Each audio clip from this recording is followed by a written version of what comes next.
আজকে হিয়াকে লাঞ্চে খাওয়ালাম চিকেন। তো চিকেনটা কেমনভাবে রেডি করছি সেটা আপনাদের শেয়ার করছি। তো প্রথমে প্রেসার কুকারে আমি দিয়ে দিচ্ছি বাটার, তারপর দিয়ে দিলাম 1 চিমটে পরিমাণে গোটা জিরে। গোটা জিরেটা দেওয়ার পরে দিয়ে দিচ্ছি পেঁয়াজ কুচি। পেঁয়াজ কুচিটা হালকা ভাজা ভাজা হয়ে যাওয়ার পরে সবজি দিয়ে দিচ্ছি ক্যাপসিকাম, গাজর, আলু আর মটরশুঁটি। এরপরে আমি দিয়ে দিচ্ছি একটা চিকেনের পিস। আমি একটা থাই পিসের ছোট 50 গ্রাম মাপের দিয়েছি।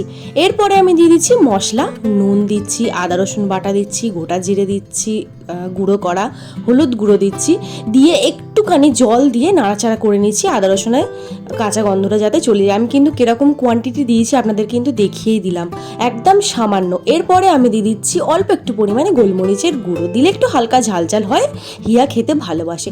এরপরে আমি জল দিয়ে আর ওর খাবারের ভাতটা দিয়ে আমি প্রেসার কুকারে 4 থেকে 5টা সিটি মেরে দিলাম। রেডি হয়ে গেল ওর এই খাবারটা, দারুণ টেস্টি আর হেলদিও।